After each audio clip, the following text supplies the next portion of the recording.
அரசியல் அரங்கத்திற்கு வணக்கம். வணக்கம். இன்றைய தினம் பல்வேறு செய்திகள் வந்திருக்கு. ஆனால் அதுக்கு முன்னாடி நான் கேட்கணும்னு நினச்சது, நம்மளுடைய பின்தொடர்பாளர்லாம் கேட்கணும்னு நினச்சது என்னென்னா, ஒரு முக்கியமான ஒரு சீரீஸ் பார்த்துட்ருக்கோம். திடீர்னு கட் பண்ணிவிட்டு தொடரும் போடுவாங்கல்ல, அதே மாதிரி ஒரு நாவல் படிச்சுட்டு இருக்கிறோம். இன்ட்ரெஸ்ட்டாக போயிட்டு இருக்கும்போது கவுத்து வச்சுட்டு போயிட்டோம்னா எப்படி இருக்கும்? ஐயோ அடுத்து என்ன அந்த மாதிரி ஒரு மோசடி குமார் அப்படிங்கிற ஒரு க்ரைம் ஸ்டோரியை பற்றி சொல்லிட்டு இருந்தீங்க.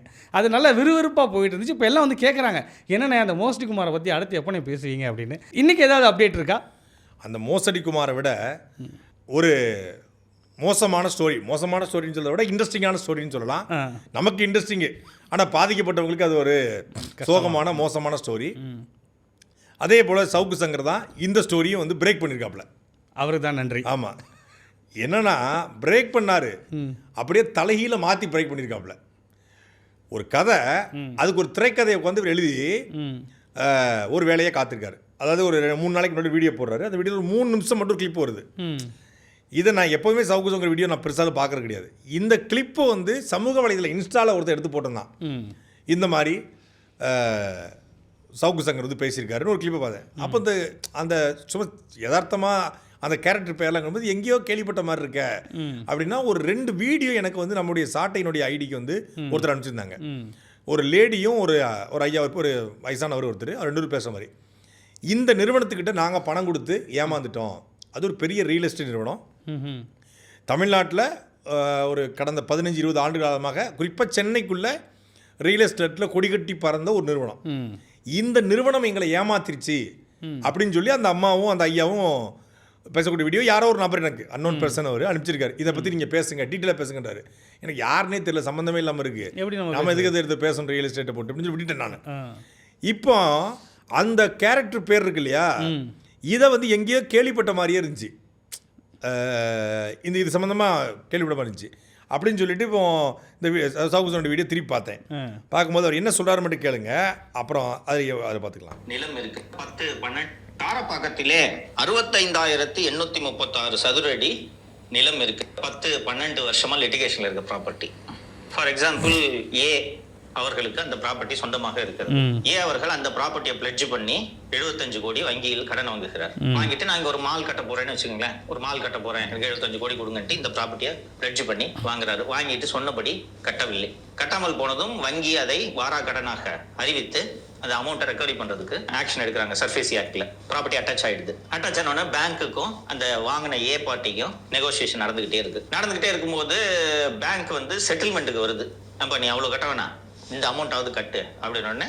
இந்த ஏ பார்ட்டி என்ன பண்றாரு, பி பார்ட்டி ஒருத்தரை கூட்டு வர்றாரு, எனக்கு பதிலாக இவர் கட்டுவாரு என்று. அந்த பி பார்ட்டி அவர் ஹிந்துஜா ஃபினான்ஸ்ல அதே லேண்டை அடமானம் வச்சு லோன் வாங்குறாரு. ஃபார் எக்ஸாம்பிள், ஒரு 50 கோடி தர்றேன்ட்டு ஒரு ஒத்துட்டு இருக்காருன்னு வச்சுங்களேன். 50 கோடி கொடுக்கல, 35 கோடி நம்ம கொடுத்துட்டு அதுவும் சிக்கலாகுது.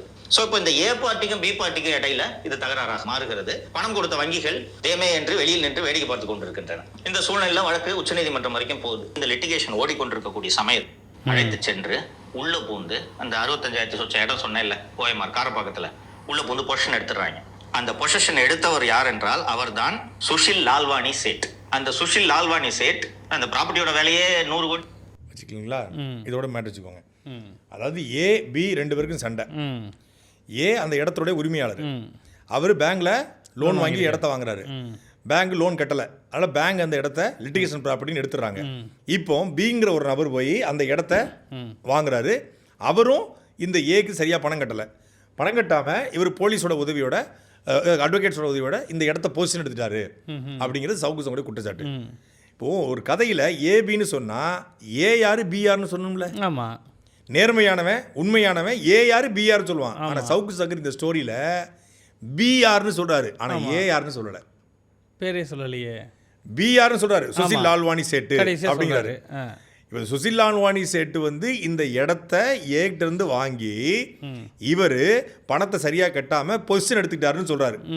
ஆனா இந்த ஏ யாரு, ஏட்ட இருந்து அந்த ஏ யாருன்னு ஒரு கேரக்டர் இருக்குல்ல, ஏ யாரு அப்படின்னா, எனக்கு 2 பேர் வீடியோ அனுப்பிச்சாங்கல்ல, அந்த வீடியோ அனுப்பிச்சவங்கள ஏமாற்றிய நபர்.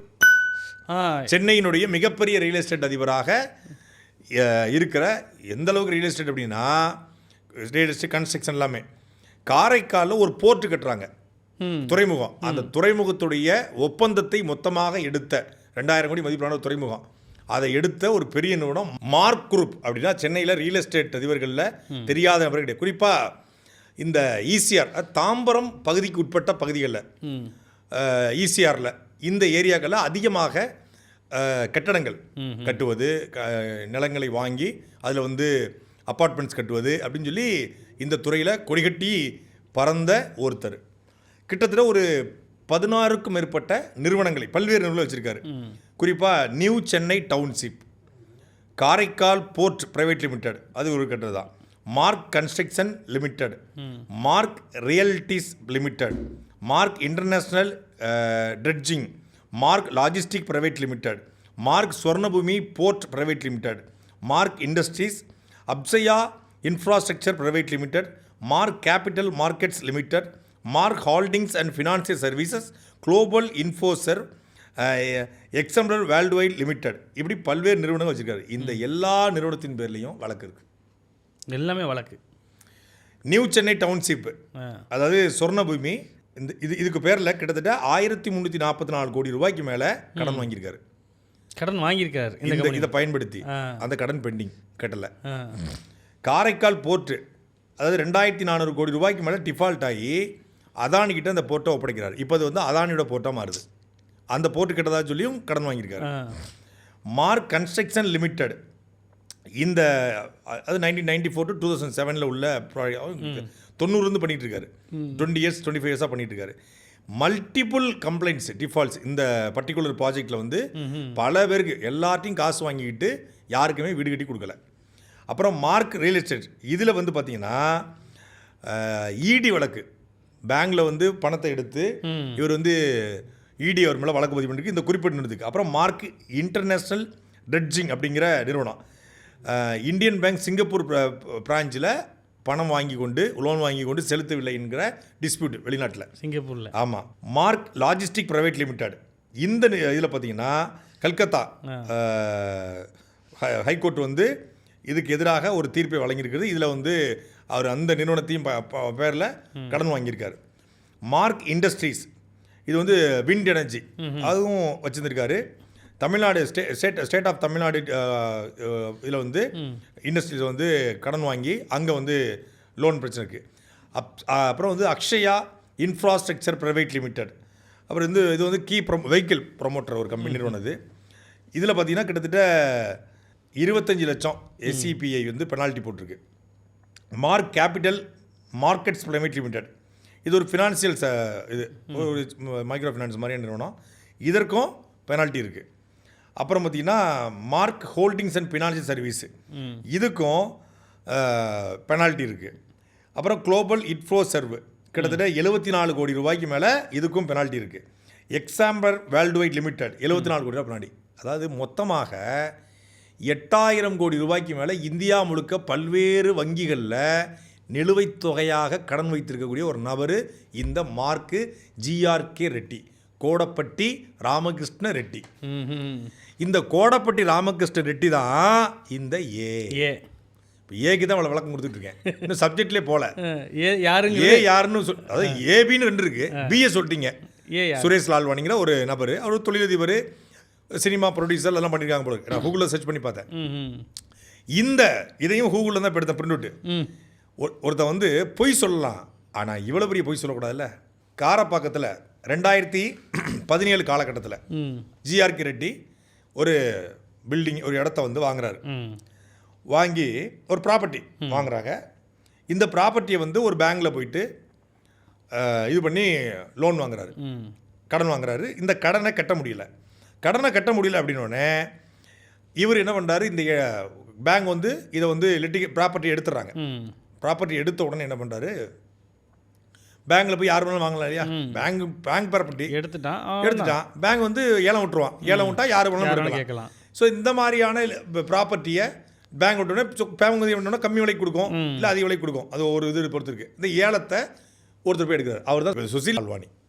சவுக்கு சொன்ன பி, அந்த பி வராரு. ஆமாம், அவர் போய் பேங்க்கில் போய் எடுக்க போகிறார். ஸோ பேங்க்கில் எப்போவுமே இந்த மாதிரியான தொழிலதிபர்களுக்கு க்ளோஸான ஆட்கள் இருப்பாங்க.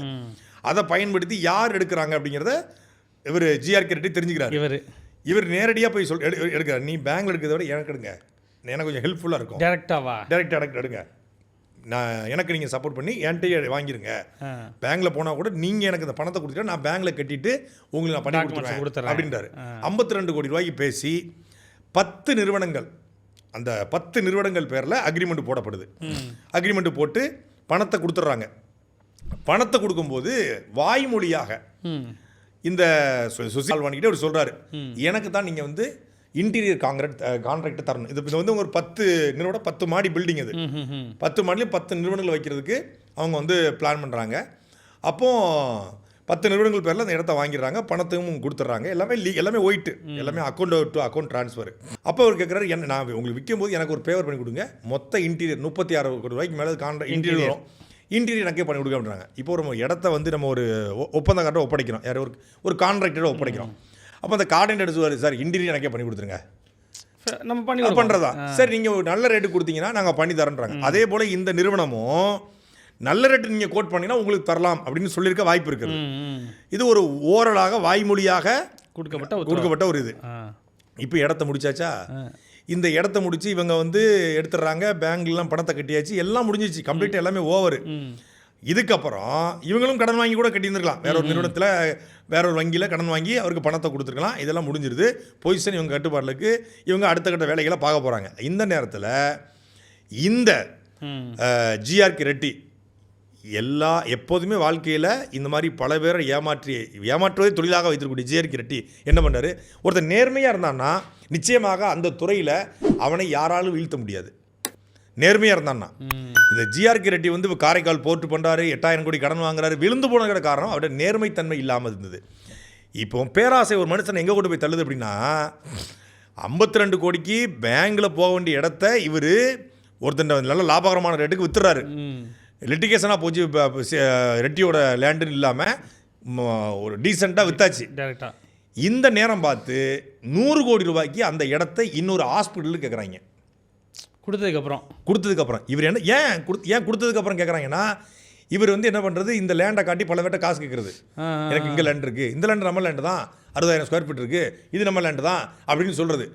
அப்போ அவங்க நம்ம லேண்டான்னு சொல்கிறீங்க, அப்போ நமக்கு பண்ணி கொடுங்க அப்படின்னா எவ்வளோ 100 கோடி ரூபாய். இப்போ 100 கோடி ரூபாய்க்கு வந்துடுது. பேங்க்ல இருந்ததுனால தான் 52 கோடி, ஆக்சுவலாக அது 100 கோடி மதிப்புக்கிட்டே இருக்குன்னு வச்சுக்கோங்களேன், 100 கோடிக்கு கேட்குறாங்க. இப்போ என்ன பண்ணுறாரு, இவர்கிட்ட போய் அப்ரோச் பண்ணுறாரு, எனக்கு இந்த இடத்த திருப்பி கொடுங்க அப்படின்னு. எப்படிங்க, நாங்கள் உங்கள் லிட்டிகேஷன் ப்ராப்பர்ட்டி எடுக்க போனோம், அது நீங்களே வந்து பேசுனீங்க, இப்போ வந்து இடத்த கொடுத்தா நான் எதுக்கு இடத்த கொடுக்கணும் அப்படின்னு இடத்த கொடுக்க மறுக்கிறாங்க. இடத்த கொடுத்த மறுத்த உடனே தன்னுடைய இதை வச்சு இன்ஃப்ளூயன்ஸை பயன்படுத்தி இவரே ஒரு லெட்டர் பேட் ரெடி பண்ணுறாப்புல, ஒரு பெரிய டாக்குமெண்ட் ரெடி பண்ணி இவரே கையெழுத்து போட்டு, ஆப்போசிட் கையெழுத்து கிடையாது, ஏ மட்டும் கையெழுத்து போடுது, பி கையெழுத்து இல்லை, அதாவது ஜிஆர்கே ரெட்டி மட்டும் கையெழுத்து போட்டு எனக்கு இன்டீரியர் கான்ட்ராக்ட் கொடுப்பதாக இவங்க ஒப்புதல் அளித்து கான்ட்ராக்ட் கொடுக்காம ஏமாத்துறாங்கன்னு சொல்லி நேராக கொண்டு போய் தாம்பரம் கமிஷன் ஆஃபீஸர் ஒரு புகாரை வாங்கிட்டு ஒரு எஃப்ஐஆர். இது எப்படி நிற்கும்? அதான் சொல்லுறது கேளுங்க, புகாரை வாங்கிட்டு எஃப்ஐஆரை போட்டு அவரை கூப்பிட்டு என்கொயரி பண்ணியிருக்காங்க. நீங்கள் கான்ட்ராக்ட் கொடுத்தா சொல்லிங்களா, இல்லையே நான் அப்பெல்லாம் பண்ணலை, இது கிடையவே கையெழுத்தே இல்லை பாருங்க அப்படின்னு. அந்த எஃப்ஐஆருக்கு அப்புறம் அவரை தொடர்ச்சி திருப்பி 2வது ஒரு எஃப்ஐஆர் போடுறாரு. என்ன எஃப்ஐஆர் ஆகுதுன்னா, இந்த தன்னுடைய செல்வாக்கம் என்னன்னா அந்த பகுதியில் கூடிய காவல்துறை அதிகாரிகள், அட்வொகேட்ஸு, இப்படி பல பேரை வந்து தன் கைக்குள்ளே போட்டு வச்சுக்கிறது. ஒரு குறிப்பிட்ட ஜூரிடிக்ஷனில் தான் அவர் விளையாடுவார். த்ரோட் தமிழ்நாடு தானே எல்லாரையும் கவர் பண்ணணும். இங்கே ஒரு எம்எல்ஏ, ஒரு அமைச்சர், ஒரு அதிகாரியை கட் பண்ண போதும். அப்படி ஒரு சில அதிகாரிகளை நம்ம ஒரு சில டெரிட்டரி மேனேஜ்மெண்ட் மாதிரி வச்சுக்கிட்டாப்புல. அந்த டெரிட்டரியை வச்சுக்கிட்டு அங்கே ஒரு எம்எல்ஏ, ஒரு அமைச்சர் கட் பண்ண போதும் இல்லையா, அப்படி கரெக்ட் பண்ணி வச்சுக்கிட்டு எஃப்ஐஆரை போடுறாரு. எஃப்ஐஆரை போட்டு விசாரணைக்கு அழைக்கிறாங்க, இது பண்ணுறாங்க, காவல்துறை வந்து இது பண்ணுது. இவர் நீதிமன்றத்தை நாடுறாரு. இவர்கிட்ட டாக்குமெண்ட் பக்காவாக இருக்குது, எல்லா டாக்குமெண்ட்டும் பக்காவாக இருக்குது, லீகலாக இருக்குது, டிரான்சாக்ஷன் ஓய்ட்டு நடந்துக்குது. நீதிமன்றத்தினுடைய பார்வையில் பார்க்கும்போது, சிவில் பார்வையில் பார்க்கும்போது இடத்தினுடைய அந்த என்ன சொல்கிறது, இது சொல்லுவாங்களே பொசிஷனும் சுசைல் வாண்டி தான் இருக்குது. ஸோ பொசிஷனும் சுசைல் வாண்டிட்ட லீகலாகவும் இருக்குது, டாக்குமெண்ட் இருக்குது, இவருக்கு எந்த விதமான முகாந்திரமும் இல்லை. ஆனாலும் இந்த இடத்தை எப்படியாவது ஆக்கிரமிக்கணும்னு சொல்லி வராரு. இதில் போலீஸ் உள்ளே புகுந்து என்ன பண்ணுது, நீங்கள் 2 பேர் அவங்க 2 பேர் செக்யூரிட்டி போட்டுக்கோங்க அப்படிங்கிறாங்க. சரி, எப்படி சார் பண்ண முடியும், எங்கள் காலத்தில் அங்கே இருக்காங்கன்னா இல்லை அப்படின்னு சொல்லி போலீஸ் அதில் பல்வேறு வேலைகளை பார்க்குது. இதில் ஒரு கட்டத்தில் 2024 காலகட்டத்தில் திடீர்னு ஒரு 100 குண்டர்ஸ் அந்த ஏரியாவில் இருக்கிற ஆட்களை, அடி ஆட்களை எல்லாம் விலைக்கு வாங்கி உள்ளே அனுப்புகிறாப்புல. உள்ளே அனுப்பி அந்த நேரம் பார்த்து இவர் அட்வொகேட்ஸ் அனுப்புகிறாரு. இந்த அட்வொகேட்ஸுக்கும் இந்த குண்டாஸுக்கும் அடிதடி ஆயிடுது. அடிதடி ஆனோடனே அதை வச்சு ஒரு வழக்கு, இந்த மாதிரி ஆட்கள் அனுப்பி இவர் அடிச்சிட்டாரு, அங்கே பொருட்களை சேதப்படுத்திட்டாரு, பப்ளிக் ப்ராப்பர்ட்டி டேமேஜ் 100 கோடி, அது எம்டி பில்டிங்கு, அதுக்கு 100 கோடி ரூபா போட்டு அதுக்கு ஒரு எஃப்ஐஆர். இதுவும் தாம்பரத்தில் நடக்குது. திருப்பி 3வது எஃப்ஐஆர் போடப்படுது அவர் மேலே. இந்த 3 எஃப்ஐஆர்லேருந்தும் இந்த சுசில் லால்வானி லீகலாக பெயிலும் எடுக்காமல் அவர் என்ன பண்ணுறாரு, வெளியே வந்துடுறாரு. அதாவது எஃப்ஐஆர் ஃபேக்குன்னு தெரிஞ்சிருது. எஃப்ஐஆர் ஃபேக்குன்னு தெரிஞ்ச உடனே நடவடிக்கை எடுக்க முடியல. நீதிமன்றத்துக்கு போகும்போது நீதிமன்றம் அதுக்கு இது கொடுத்துட்றாங்க. இன்னொன்று சொல்லப்போனால் இந்த எஃப்ஐஆரே வந்து எம்ஓபின்னு சொல்லுவாங்க, காவல் நிலையத்திலே வந்து தள்ளுபடி செய்ய முடியல. அப்படி 2 எஃப்ஐஆர் வந்து அவருக்கு தள்ளுபடி செய்யப்பட்டுருச்சு. நிற்காத கேஸ் ஆச்சே. ஆமாம், ஒருத்தன் லீகலாக இடம் வாங்க போன இடத்துல அவனுடைய பணத்தையும் வாங்கிக்கிட்டு அவனை மிரட்டி அந்த இடத்துலேருந்து அப்புறப்படுத்துறதுக்கான பல்வேறு வேலையை பார்த்து 2022 காலகட்டத்தில் வாங்கின லேண்டை 4 வருஷமாக எதுவுமே சரி, இப்போவும் அது எம்டி லேண்டாக தான் இருக்குது, அது எம்டி பில்டிங்காக தான் இருக்குது. இப்போவும் அதை செயல்படுத்த விடாமல் 4 வருஷம் அந்த பில்டிங்கோட வேல்யூ என்னவோ மாறும். அது எவ்வளோ ஃபாஸ்ட்டாக வளர்ந்துருக்க வேண்டியது, அது ஓஎம்ஆரில் மிக முக்கியமான இடத்துல. அப்போது ஃபுல் டார்ச்சர் பண்ணியிருக்காரு. இப்போ என்ன இருக்குது அப்படின்னா, சவுக்கு சங்கருக்கு கொஞ்சம் புறையை போட்டு விட்டு இதை பற்றி பேசி விடுங்க. இதில் என்ன நடந்திருக்கு அப்படின்னா, இந்த சவுக்கு சங்கர் இதை ஏன் பேசுகிறாருன்னா, இந்த சுசில் லால்வானி வந்து தாம்பரம் கமிஷனரையே தன் செல்வாக்கை பயன்படுத்தி மாற்றினார் அப்படிங்கிறார். அது யார் மூலியமா? சென்னை சிட்டியினுடைய முன்னாள் காவல் ஆணையராக இருந்த திரு அருண் ஐபிஎஸ் மூலியமாக மாற்றாது. சவுக்கு சங்கரை பொறுத்தவரை அருண் ஐபிஎஸ் டிஎம்கே அட்ரா அவனை. இந்த படத்தில் நந்தா படத்தில் நம்ம லொடுக்கு பாண்டி கேரக்டர் சொல்லுவார் இல்லையா, வண்ணாந்தூரில் உள்பாட காணா போனாலும் என்ன தூக்கிட்டு போயிடுறாங்கிற மாதிரி என்ன நடந்தாலும் இவருக்கு ஆடனாக இருந்தால் அடிப்போம், அருண் ஐபிஎஸ் இருந்தால் கண்ணை மூடி. இப்போ அவங்க சொன்னவங்க எப்படி சொன்னாங்களா இல்லை இவர் சவுக்கு சங்கர் படி கோர்த்துட்டாரான்னு தெரில, ஏதோ நடந்திருக்கு. ஆனால் இதில் ஒரு உண்மை என்னென்னா, இந்த ஜிஆர்கே ரெட்டி என்கிற இந்த மார்க் குரூப்போடைய முகத்திரையை கிழிப்பதற்கு ஒரு வாய்ப்பாக சவுக்கு சங்கர் பேசியிருக்காரு. ஒரு அம்மாலாம் சீனியர் சிட்டிசன், வாழ்க்கையில் வந்து நான் சிறுக சேர்த்து வைத்த பணத்தை இந்த மார்க் குரூப்பில் வந்து நான் இன்வெஸ்ட்மெண்ட் பண்ணேன். இப்போ வரைக்கும் எனக்கு பணமும் திரும்பி வரலை, என்னுடைய வீடும் திரும்பி வரலை. ஒரு பெரியவர் ஒருத்தர் பேசுகிறாரு, அவருடைய பேச்செல்லாம் நீங்கள் கேட்டிங்கன்னா கொடுமையாக இருக்கும். அதை பார்த்ததுக்கப்புறம் தான் நான் இந்த வீடியோவை நான் வந்து பேசணும் அப்படின்னு முடிவெடுத்து காரணமே அதுதான். Respected Joseph Vijay, Chief Minister of Tamil Nadu, I am sending this message to you, sir, with folded hands. As you are my last ray of hope, I trust at least your government will help us and these thousands of people who got cheated by GRK Reddy. Sir, my name is Sudhir Shanoy and I am a 58-year-old victim of this builders scam that has taken place in Chennai. In 2011, I, along with many middle class people, sir, we had purchased a flat in a project called Savitanjali. I had paid 40 lakhs, 40.5 lakhs to this GRK Reddy. Hundreds of middle class people have purchased flats in various projects, and the man behind this company is GRK Reddy and his wife Rajani Reddy. This flat which I purchased in Savitanjali was supposed to be delivered in June 2013. It has been 13 years now, and till now the project is not completed. Sir, even the most incompetent builder will not take 13 years to finish one project. 2013 போடப்பட்ட project 13 வருஷம் ஆகுது, இப்போ வரைக்கும் அந்த project வந்து முடியலை அப்படின்னு அவர் பேசுகிறார். வயசானவர். இன்னொரு அம்மா வந்து கதறி அழுது தமிழ்நாடு முதலமைச்சர் விஜய் அவர்களுக்கு வந்து ஒரு கோரிக்கையாக வைக்கிது, தயவு செய்து இந்த ஜிஆர்கே ரெட்டிடம் நாங்கள் இழந்த பணத்தை இல்லை எங்களுடைய இடத்தை நீங்கள் மீட்டு கொடுங்க. இப்படி ஆயிரக்கணக்கான குடும்பங்களை ஏமாற்றிய ஒரு நபர் ஜிஆர்கே ரெட்டி. ஆனால் அவர் பேரை கூட உச்சரிக்காமல் அவரை ஏன்னு சொல்லி அவரை காப்பாற்ற முயற்சி பண்ணார் சவுக்கு சங்கர். 7.11 ஏக்கர் சைட்டு, அதில் ஃப்ளாட் புக் பண்ணேன். இன்னி வரைக்கும் ஃப்ளாட்டு ஹேண்ட் ஓவர் ஆகலை. இதை பில்டர் வந்து G Ramakrishna Reddy, mark properties. இவர் வந்து இந்த சவிதாஞ்சலி மட்டும் இல்லை, இன்னும் பல ப்ராஜெக்ட் சென்னையில் ஆரம்பித்து இதே மாதிரி பாதியிலே நிறுத்திடுவார். எங்கள்கிட்ட 95% வரைக்கும் வாங்கிடுவார். 90 to 95% வரைக்கும் பணத்தை வாங்கிட்டு இந்த லேண்டு பேர்லேயும் லோனு வாங்கிடுவாங்க பேங்க்கில். அதை எங்கள்கிட்ட சொல்லவும் மாட்டாங்க.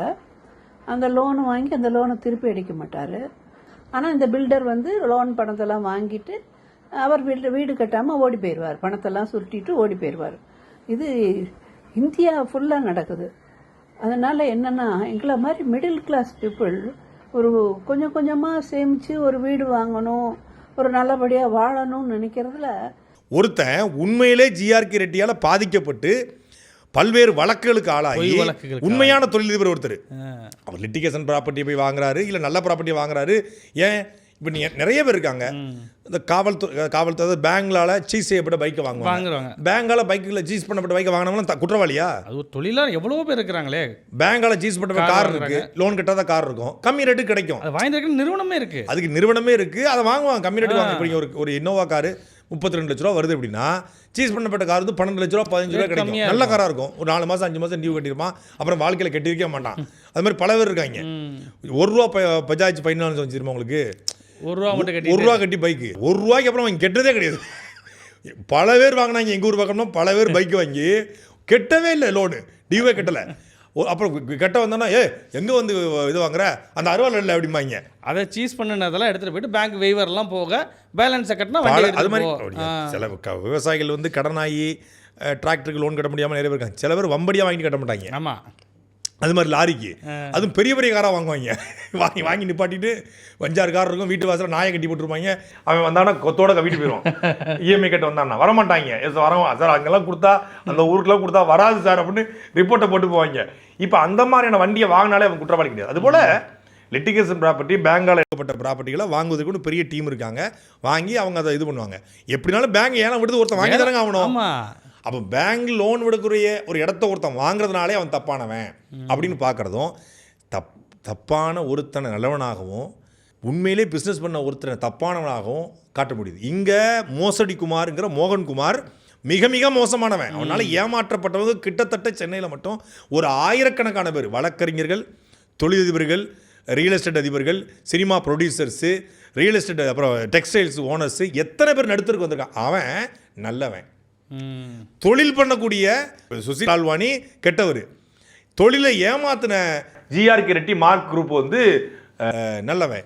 எப்படி தலைகீழ மாற்றப்படுது பாருங்க. அதாவது ஒரு சமூக வலைதளம், இல்லை இந்த வலையொலியாக இருக்கட்டும், இல்லை இந்த யூடியூப் பிளாட்ஃபார்மாக இருக்கட்டும், என்ன ஒரு மெயின் ஸ்ட்ரீம் ஏதோ ஒன்று இருக்கட்டும், இது வந்து குறைந்தபட்ச அறத்தோடு பாதிக்கப்பட்டவன் பக்கம் நின்று அவனுக்கு சேர வேண்டிய நியாயத்தை, நீதியை பெற்றுதற்கு, voice of voiceless, voice of common man.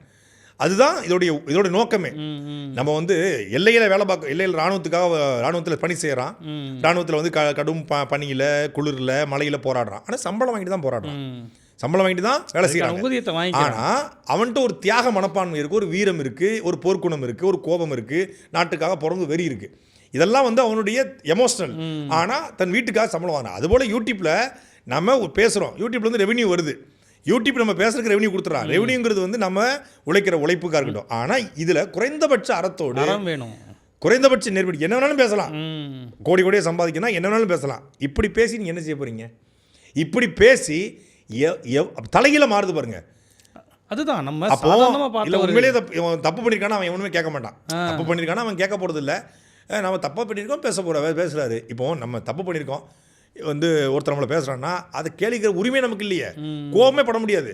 சாட்டேஜ் ஒரு மாதிரி இப்படி அப்படின்னு ஒருத்தன் பேசுகிறான்னா, நான் உண்மையிலே அப்படி இருந்தால் நான் கோபப்பட முடியாது. நான் கோவப்படுறேன்னா, நான் அப்படி இல்லைனா தான் கோவப்படக்கூடிய உரிமையும் தகுதியும் எனக்கு இருக்குது. ஒருத்தன் அவதூறு பரப்புறான். இப்போ நீ வன்னியரசு வந்து திரள்நிதி வாங்கிட்டாரு சீமான்னு சொல்கிறான், நமக்கு கோபம் ஏன் வருது?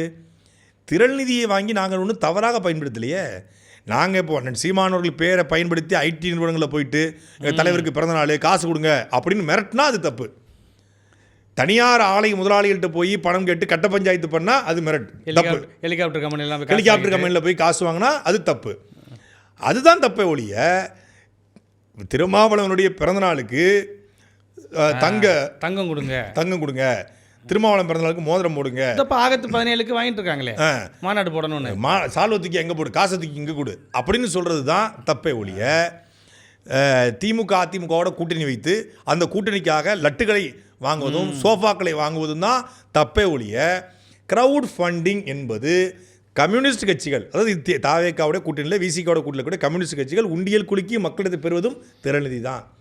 அப்போது அதாவது அரசு கடன் வாங்குறது தப்பு இல்லையா, திறநிதி வாங்குறது தப்பா? எவ்வளோ பெரிய அறிவாளி பாருங்க. அரசு கடன் வாங்குவது எதற்காக? மக்களுக்கு நல்லது பண்ணதுக்காகவா? அப்படி கடன் வாங்கி என்ன நல்லது நீங்கள் பண்ணிட்டீங்க அப்படின்னு கேள்வி இருக்குது. வளர்ச்சி திட்டங்களுக்கு கடன் வாங்குறது தப்பு இல்லை அப்படின்னா அந்த கடனை குறைப்பதற்கும் இனிமேல் கடன் இல்லாத மாநிலமாக மாற்றுறதுக்கும் நமக்கு அரசு செயல்படணும். கடனாக வாங்கிட்டு இருந்தால் அது எப்படி நல்ல அரசுன்னு கேள்வி கேட்டால் கடன் வாங்குறது ஒன்றும் தப்பு இல்லை, திறநிதி வாங்குறது தான் தப்பு. திறநிதி அவங்கள்ட்ட போய் கேட்டாங்க, திறநிதி உங்கள் வன்னியரசு போய் கேட்டோமா இல்லை மக்கள்கிட்ட கேட்குறாங்க. நீங்கள் ஒவ்வொரு பிறந்தநாளும் கேட்குறீங்க. இப்போ அவர் வன்னியரசு பேசுகிறதுல உண்மை இருக்குன்னு நமக்கு எதுக்காக சொல்ல வரோன்னா, கோபப்படக்கூடிய உரிமை இல்லை.